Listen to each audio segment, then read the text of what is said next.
I think as you've begun to hear, there are two very different kinds of conversations we could have here.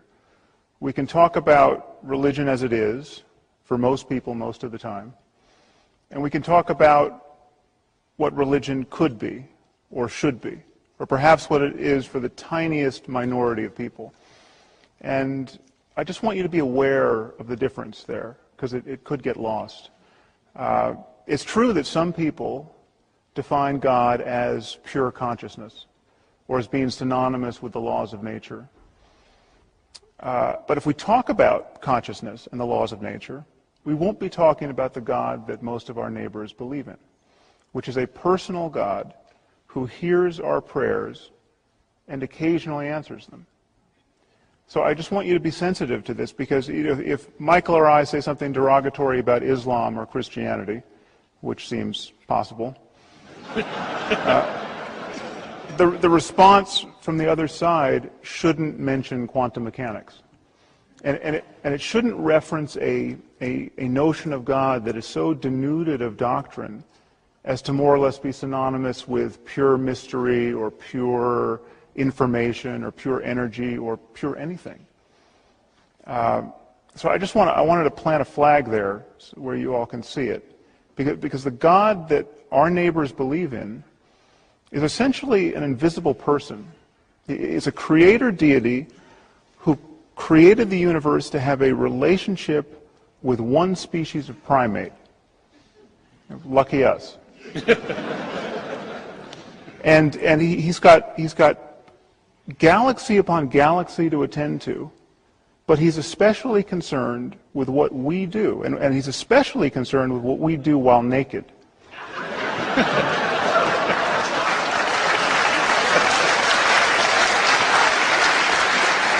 And he almost certainly disapproves of homosexuality. And he's created this cosmos as a vast laboratory in which to test our powers of credulity. And the test is this: can you believe in this God on bad evidence? Which is to say, on faith. And if you can, you will win an eternity of happiness after you die. And it's precisely this sort of God and this sort of scheme that you must believe in if you're going to have any kind of future in politics in this country. No matter what your gifts. I mean, you could be an unprecedented genius. You could look like George Clooney. You could have $1 billion, and you could have the social skills of Oprah, and you are going nowhere in politics in this country unless you believe in that sort of God. So we can talk about anything we want. I'm happy to talk about consciousness, but please notice that when we migrate away from the God that is really shaping human events, or the God talk that is really shaping human events in our world at this moment. What he means by non-local is that everything in the universe is interconnected, and it just is not true. It just isn't. And there's no reason to think that it's active at the level of the brain. That non-locality is a principle that is working. Hold on, Deepak, you spoke for quite some time. The deeper point to make here, and what is... But I want to address that brain thing that you just said. Okay, but you might not have to, because the deeper point here, and this is where the whole style and content of what you're saying is so deeply unscientific, is that there's not a physicist sitting on this stage right now. Okay, I would never be tempted to lecture a room full of 1,000 people at Caltech about physics. I'm not a physicist.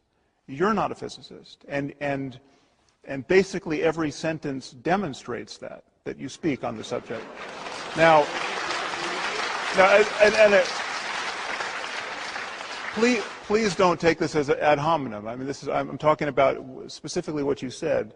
But what you do and what many people who try to invoke spooky physics do in the service of propping up their religious and New Age intuitions, is that they think that because what you're saying, because quantum mechanics is spooky and difficult to understand, and because what you're saying is spooky and difficult to understand, they must somehow be related, or they must somehow be mutually supportive. And that's just fundamentally not true. They are arrived at by completely different methodologies and ways of thinking and criteria of discursive evidence. What a mystic, I've studied with great mystics. I've met great meditation masters who've spent 20 years in caves perfecting the kinds of techniques of meditation that you would adopt or recommend. They don't know a damn thing about physics. And they're not interested, for the most part, in physics. I mean, there's nothing about sitting in a cave and granted, having incredibly useful and even normative experiences and transforming your way of life and transforming your moment-to-moment perception of the world. There's nothing about that project that makes you a theoretical physicist. And so these are completely different language games. They're completely, and you have just merged them together in a very unprincipled way. And you're getting no. I take resentment at your questioning my scientific credentials. In fact, if anyone on this stage is more scientifically credentialed, it's me. I took physics, chemistry, biology. I'm an MD. I'm a neuroendocrinologist. And I want to object to your saying that brain does not obey. I just want to quote from Einstein. Science without religion is lame. Religion without science is blind. God you put up as a meaningless, non-local God. No, I just said this is also the God that gives us inspiration, insight, creativity, free will, conscious choice making, imagination. Are your neurons doing that, or are you doing that? As just a point of process here, well, could you dial it down just a little bit? First of all, I invite everyone to look up that Einstein quote in Ideas and Opinions, read it in context. It'll be absolutely obvious. It can't be pressed into the service that you just witnessed. Einstein complained about this treatment of his metaphorical use of the word God and the few things he said about religion. And you can look that up in Richard Dawkins' book. This is a game. And it's a game that is designed for export to people who don't know much science and don't know how science is done. And you missed the point. I wasn't criticizing your scientific credentials. You're an endocrinologist. You're an MD. You're not a theoretical physicist. The way science is done is I invite theoretical physicists in this audience to actually address these questions. Okay, so a theoretical physicist will be comfortable talking with real confidence in a very narrow band of his expertise, and he will be exquisitely sensitive to the fact that when he's in a room like this, or she, sorry,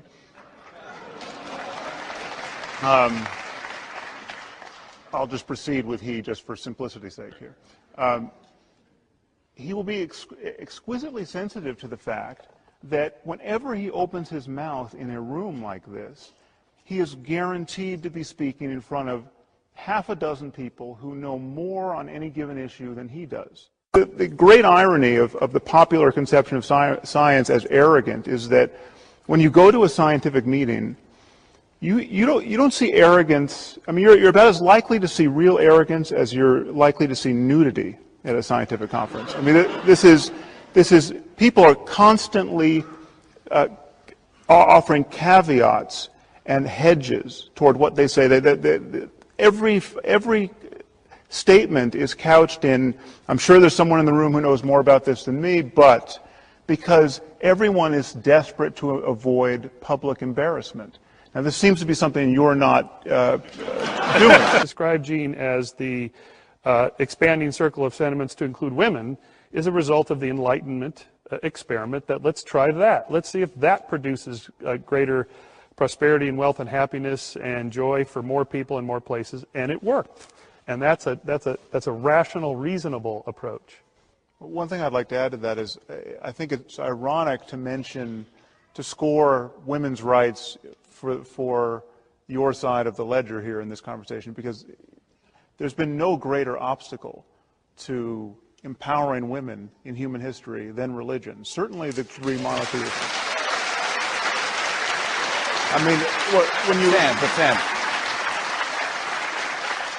to my ear at least, neither Gene nor Deepak is advocating religion as you understand it. That's true, and that's why I said what I said at the beginning. That the issue here, I mean, what kind of conversation should we have, and how will this conversation be construed by people in the audience, by people seeing this on television? And the reality is that the kind of talk and the kind of invocations of science that Deepak is offering here is received by a great number of people who believe a lot of unjustified, very myth-laden stuff that has been handed down to us. You're making that statement without qualifying it, without giving any proof of it.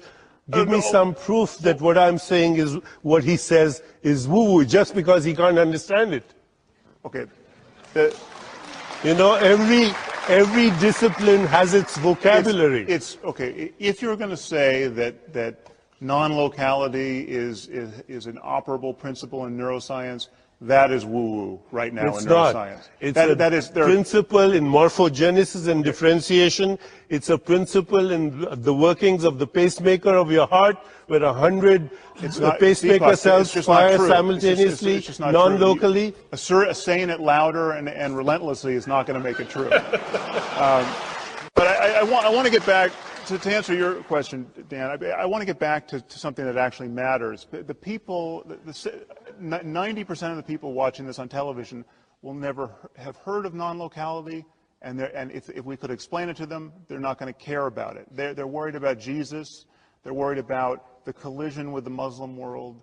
They're worried about gay marriage. I mean, this is religion talk, and we're talking about the future of God. Now, that's the past of God. Right? Okay, so I'm happy to move on from that, but let's first acknowledge that that's the context.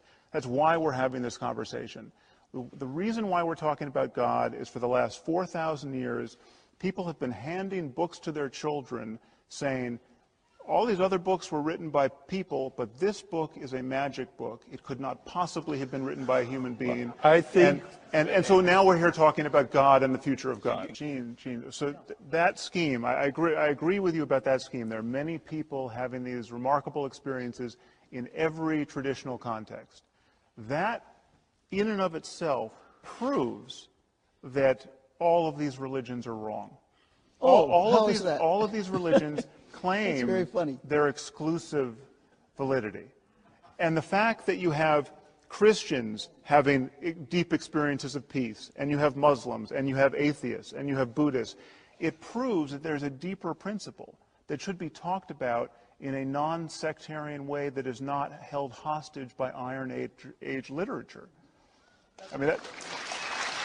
Okay, no, that's a very important point. We need a scientific discourse on the possibilities of human well-being. Sure. And you can get as esoteric as you want there. You can talk about self-transcendence. You can talk about the ego being an illusion. You can ask, what is the relationship between consciousness and the rest of the physical world? And the truth is, when you get out to some of those fringe areas, you are getting to an area of real scientific ignorance. And the first thing you want to do in the spirit of intellectual honesty is admit ignorance, not claim that you, by closing your eyes, can realize your identity with the entire cosmos and the origin of you go get before the Big Bang with your unguarded intuitions. I mean, that's not how you discover what happened. And it's all seeing the changing of the story in its mythic structure. The story is moving, I believe, from my experience around the world. I think it's moving to men and women together as part of the heroic journey. I think it's moving to people in many, many different cultures, and it is about the saving, if you will, of this beautiful planet in this, its most critical moment in human history. And that's the new story. Gene, you know that nowhere in human discourse is there a greater impediment to changing the story than in religion. I mean, the story doesn't change. The Ramayana is not going to get rewritten based on that conversation. You're talking about cultural mythology, not religion. I'm talking not the religious I'm talking experience. about the Bible, the Quran. That's all cultural mythology. The organizing doctrines by which 99% of the people on earth who call themselves religious still are the past. Still the past. Lives. We have the internet. We have ABC News. we can change that conversation. Yeah, that is the purpose of conversations like this. But it seems to me that if you want to move forward and reinvent God and actually have it be relevant to people and have your word God, I mean, I don't know why you'd be tempted to use the word God. If in Generation, fact you don't organization, delivery. Please. It seems to me that you are happily being misunderstood in your use of the word God. You know that actually that vast numbers of people care about God for a multiplicity of reasons, most of which you don't want to defend on this stage. But why use the word God? Why not just talk about I just told you it's an acronym. No. Deepak. Well, I have to say, sorry for being so combative. That was because of Michael Shermer, but I actually agree. I actually agree with almost everything you've said, Sam. I have no disagreement with the deeper truth that you're hinting at. I'm just saying is that this conversation needs to take place in a setting such as this, where it can lead to other conversations, so that this is not a debate but a dialectic where through these contradictory points of view we arrive at a greater truth. Okay. But you are carrying around a tremendous amount of ballast from the past, and you are describing it as somehow necessary equipment. So, for instance, you talked about these great wisdom traditions that he is so callously dismissed out of his own ignorance. You go to these great wisdom traditions, right? And you consult. I mean, and you're talking about changing the story. And so, what does it mean to change the story in Islam? Let's just talk about facts. You open the Quran. In the 4th chapter, it says disobedient wives should be whipped by their husbands. Okay, so this is what it says that in the Old Testament, all kinds of things. It says that absolutely in does. the Hindu book Deepak, I'm just picking Islam as an example. Why? It's true of all religions. Okay, then I can pick Judaism. Would you be more comfortable if I pick Judaism as an example? It's the same. Yes, all of these books are litanies of barbarous practices. But the point is that the way Muslims are now constrained to change the story is they can't change the Quran. The Quran is the perfect word of the creator of the universe. They have to parse the word whipped, and the most enlightened of them have to say things like, well, it doesn't actually mean you take out the bullwhip and you whip her. It could be a kind of a ceremonial kind of patting, just a brief chastisement that doesn't actually hurt. And so you get a range, but nowhere in that range do you get real equity and real compassion and real understanding between the sexes. And to get that, you have to admit, okay, this is barbarous nonsense that we should just disregard. And religion doesn't give you the tools to do that. And God talk is either profoundly misleading or unhelpful, or it's just part of the problem. Okay, well, I think we should wander off the specifics of oxytocin. He's just described an experiment where you can actually answer that question. If I give you a shot of oxytocin and it changes your level of trust, then it's not just mere correlation. I mean, we've run it both ways. And so that's what he just described. But I can increase trust, and it can generate oxytocin too. But if trust is just the brain in one state, then you have the brain influencing its future states. You haven't gotten out of the brain and got an ectoplasm. Trust is the subjective experience of consciousness. Oxytocin is the objective experience of consciousness. But what you seem to be expressing is a deeper skepticism about whether the brain is even involved. No, the brain is involved.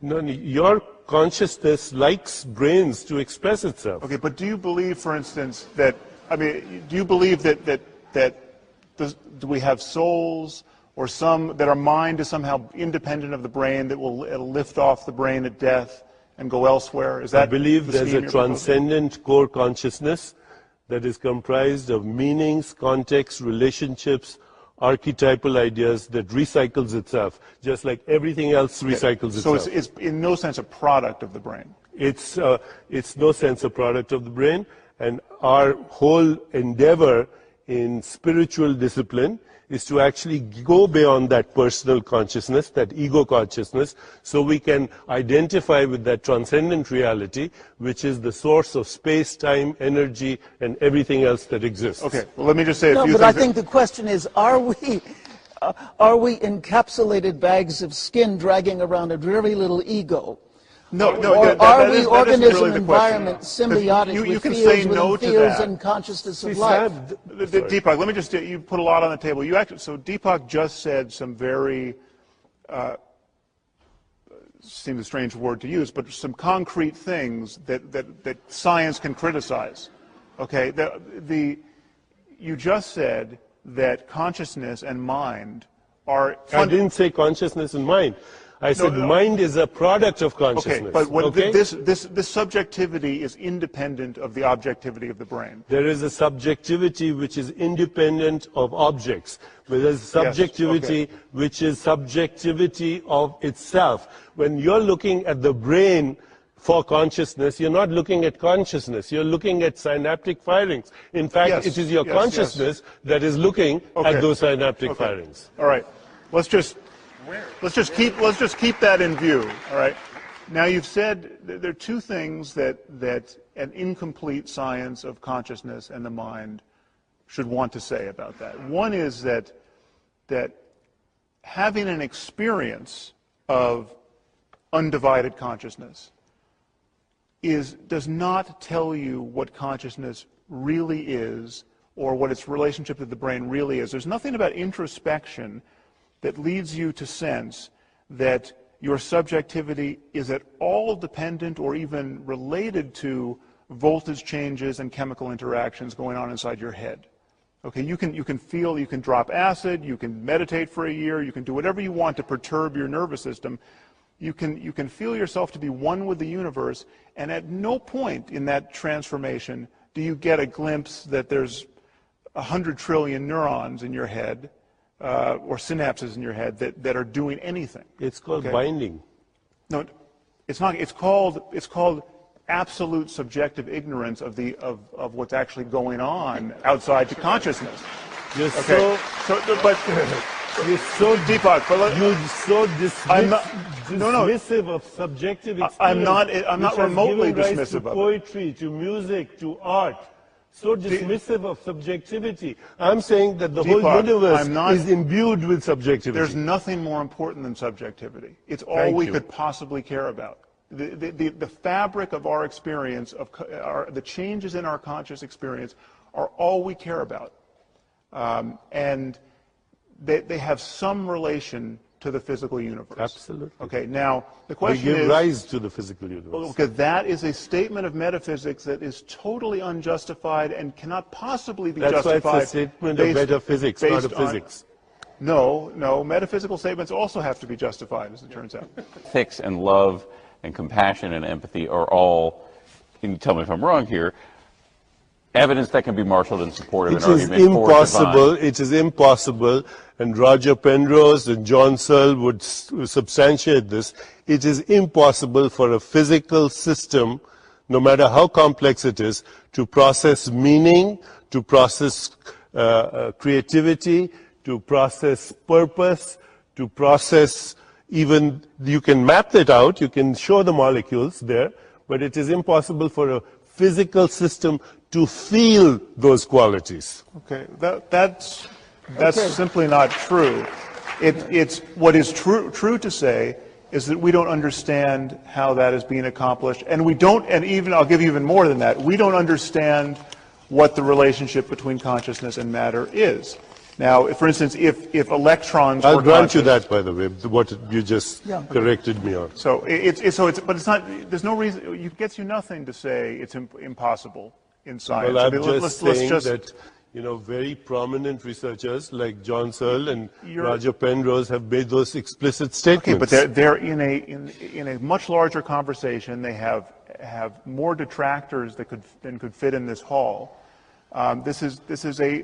These are areas of genuine scientific uncertainty. But what is obvious is that the way to clarify this domain is not to pretend to know things you don't know. Well, I'm sorry. And you're saying. Again, I want to bring Gene in. Yeah, I just want to say I'm sorry if I gave the impression that I don't know, that I pretend to know things that I don't know. I'm just offering a possible hypothesis. That's why we're calling it the future of God. And I stand corrected. Okay, so when you So say... I'd like to talk about this. If I could just tie him down to this one statement, though, because this seems like new information. Okay. If you're saying that when you say we are on a continuum, the consciousness that I experience in myself is the creator of the universe, which you said about 5 minutes ago. You see, creator is a very anthropomorphic... Okay, I just want, is that however you said it, is that a hypothesis? Or because you said it as just a blanket assertion, this is a fact. I think that I'm ignorant of. See, there are three ways of knowing. One is through empirical observation, what we call the eyes of the flesh. Then there's a deeper knowing, comes from the eyes of the mind. If I want to understand the theorem of Pythagoras, it's activity of the mind. Why does mathematics, for example, describe so precisely the activity of nature? It's one of the most astounding puzzles of the universe. And then there is a deeper knowing, which is the eyes of the soul. You know, what's his name? William Blake said, we are led to believe a lie when we see with and not through the eye that was born in a night to perish in a night while the soul slept in beams of light. So what I'm saying is, but that's why William Blake is not a great scientist. Of knowing. Belief has a brain chemistry to it. There's no question about Right, but you would argue that it's not just that. I have never defended belief. I started out by saying that belief is a cover-up for insecurity. Forget about belief. Just human experience is everything is contained in what you mean by just. Okay, does just mean you're taking all of the meaning out of life and just deflating us to a puddle of randomly aggregated proteins that have nothing of what interests a human being through the course of his or her life. And many people assume that a completed scientific understanding of ourselves would somehow amount to that we're just atoms in some temporary arrangement, and and everything that we love out of life, including love, it can't be captured by that. And that's just not what science is. Would you agree, and I think you're almost saying it, that nothing but, say something nothing but, is never true. It's always both and plus much, much more. And I think we're looking at what is the much, much more. Yeah, when but what you're tending to do with arenas. the much, much more, I think, is profoundly misleading. Yes. I mean, that's the rub here. Say that again. I'm sorry. He says what you're tending to do with the much, much more is profoundly misleading. And worse than that, and I'm not just talking about you, I'm talking about people, worse than that, it is on a continuum with what the really religiously infatuated and dogmatic are doing, and because you're using the same words. Scientifically dogmatic and infatuated. But like that move itself is, I mean, so you can say, you can talk about scientific fundamentalism as the corollary of religious fundamentalism. That's just a trick with words. There is no scientific fundamentalism that is analogous to religious fundamentalism. But that's a separate issue. I think. But by the way, if I could just finish this point, the fact that you use words like God and faith with such enthusiasm puts you in you are the shade under which all of these really barbarous forms of religiosity still relax and luxuriate and thrive because you, in your, and I don't mean you personally, I mean religious liberals, moderates, New Age types who still want to talk about God and faith and not differentiate what they're saying from the rest of God talk, which is really what is shaping our conversation about religion in this country and in this world. Help me, dear scientists, to understand why we have this deep yearning. Why do we have this deep longing to understand the nature of the beginnings of the universe Why do we have this deep yearning and longing to understand ourselves? Help me. If you can help me as a scientist to explain why this is built into the scheme of evolution, or does evolution have to do anything, I am here to be enlightened. Sam, what do you say to that? Well, I think it's we don't all have this deep yearning.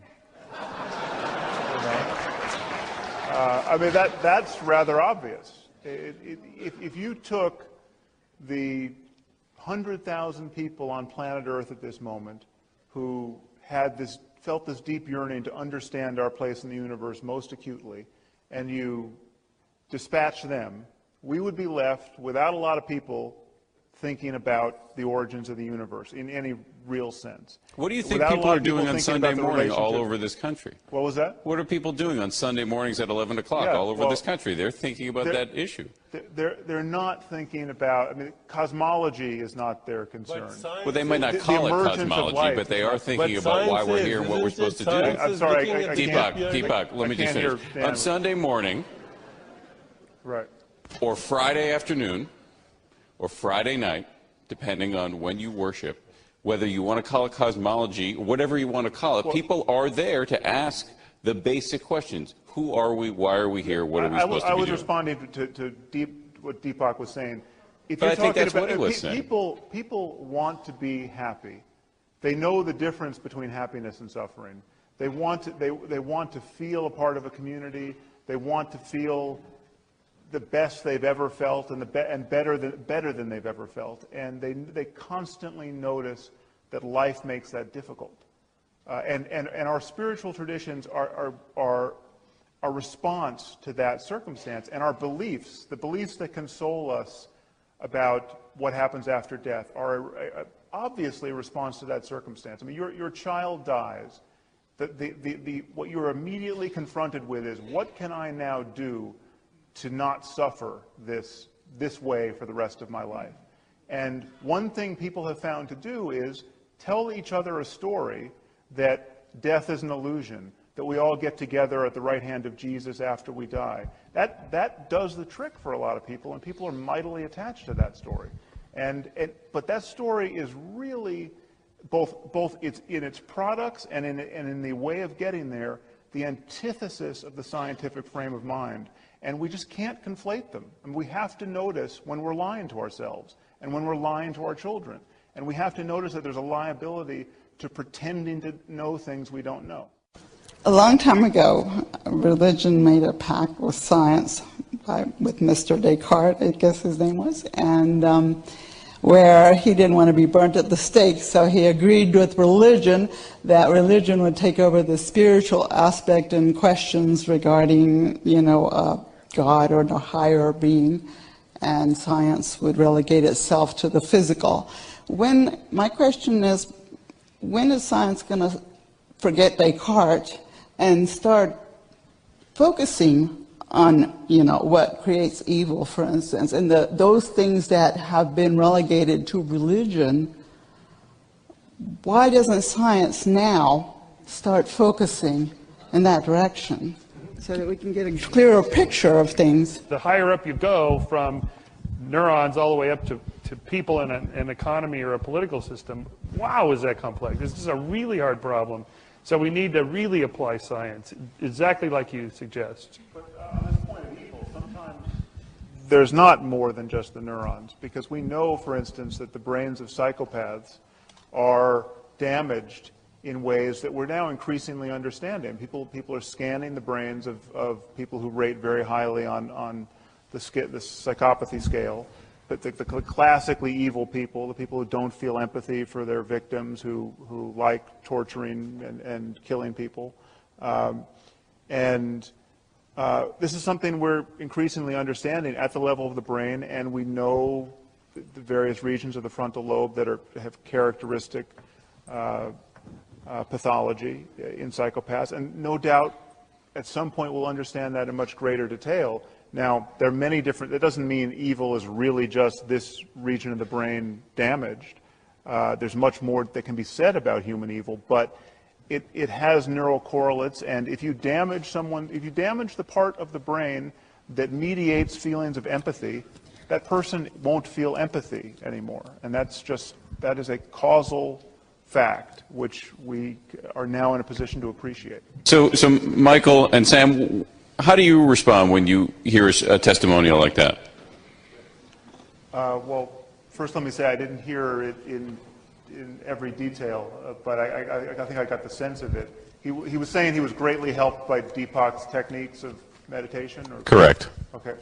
Well, that he was very sick and that Deepak's meditation helped him. Well, there's no question that if the mind is just what the brain is doing, and again, I say if, I mean, it's possible that there's more to be said about the mind, but if it is just the brain, what the brain is doing, well, then there's no mystery that there's a mind-brain relationship, because it's all the body.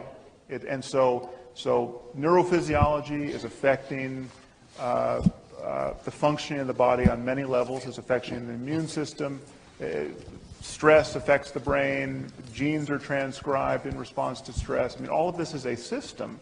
And some people want to argue that the system is not enough to account for human experience, but the science is very much unwritten and open-ended on that subject, and we simply don't know all the details. But there's no question people have remarkable experiences practicing meditation, changing their moment-to-moment thoughts about themselves. And if this is what the brain is doing, and there are many reasons to think that it is what the brain is doing, it of course has changes reflected. So are you saying it's the unknown? But it's not necessarily the divine. None of that diminishes. I mean, for instance, the placebo effect. We know the placebo effect for many conditions is really robust. I mean, you can give someone a pill that has absolutely no medical potential in it at all, and they will feel much better.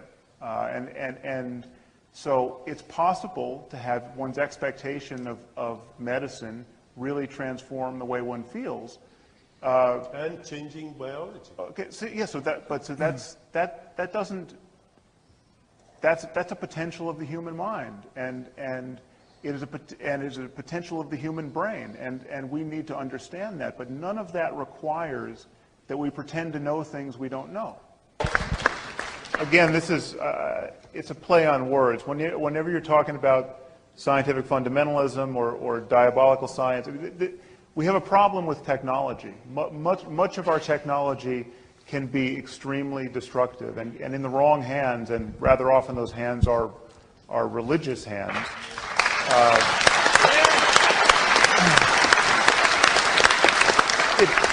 It becomes incredibly dangerous. So we have people with 14th century worldviews who now have access to incredibly destructive technology. Almost at a time. But so I'm going to do my best. this is the point to take on board. The remedy, there's such a thing as bad science. There's such a thing as scientific fraud. There's such a thing as incomplete science. The remedy for all of those things is more science and better science and further scientific discussion. It is never religion. My question is a bit of a follow-on to the last one, but is primarily directed towards Sam. Sam, from the perspective of a neuroscientist, and knowing what we know today about the hardwiring as well as the other structures in the brain, the neurochemistry, as to our inherent bias toward wanting a causal explanation for what we see and experience around us, whether God actually exists or not in any of the organized or unorganized discussions that we've had with God, don't you feel that a belief in God is, from a neurochemical or structural basis, inevitable? Well, apparently not. I've got a sample of at least one that I'm pretty sure about. You want to go back on him, Adam, on that? Or? Yes, I'd say secondarily, based on our need for tribes and society, don't you feel that, again, the belief that there is no God is going to, from our own structured creation, not discussing what the cause of that creation was. But don't you feel that we're just biased in such a way that in society we will always have the belief in God as the major belief, and the belief that there is no God as a minor and presently not very vocal understanding? Yeah, it's an interestingly provincial point of view. That we're in America, which is almost functionally a theocracy. But in Western Europe, your question actually wouldn't make sense right now. I mean, it is a massively secular part of the world, and if you go to Scandinavia, it flips entirely. It's something like a majority, 60 to, depending on how you ask the question, 60 to 80% of people in Denmark, for instance, are atheists. I mean, they do not believe, they treat the God of Abraham